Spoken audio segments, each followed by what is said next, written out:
When victims of crypto fraud send written input to the SEC's crypto task force, it's not just another email. It's a way of telling regulators, this isn't an isolated crime, it's a systemic failure. My case and the cases of many others show how major infrastructure providers enabled pig butchering scams. The SEC Crypto Task Force is designed to address gaps in how federal securities laws apply to crypto. But they can't act in the dark. They need evidence from victims. In my case, fraudulent domains like Intellisoft.rest and Intellisoft.one ran on AWS EC2 servers, registered through NameSilo and masked by Cloudflare. Victims were tricked into depositing crypto on fake dashboards. Withdrawals were blocked. More deposits were demanded. Abuse reports were filed. AWS even logged case hash 54816052471 wrong, yet the fraud continued. That's negligence, not just bad luck.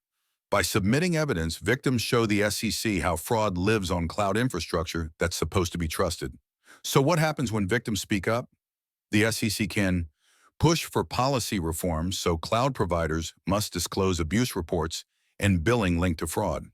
Recommend mandatory reporting obligations for registrars and DNS services when crypto scams are identified.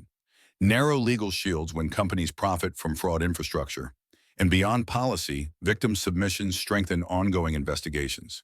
When DOJ, SEC, or CFTC seize funds like the DOJ's $225 million pig butchering seizure, your evidence helps show patterns, links infrastructure to crime, and makes restitution possible. But what if no one submits? Then the story becomes what AWS, Cloudflare, or registrars say.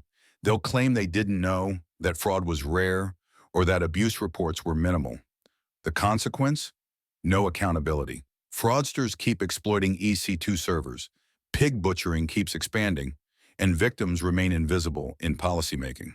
By submitting, victims prevent negligence from being erased by corporate narratives. Sending input to the SEC Crypto Task Force matters. It tells Washington that pig butchering isn't just about criminals overseas. It's about infrastructure here in the US that allowed it to grow. For victims, it's not just about our own losses. It's about making sure the next person doesn't face the same negligence. Submissions create a record, shape policy, and push regulators to act. That's why I filed. That's why every victim's voice matters.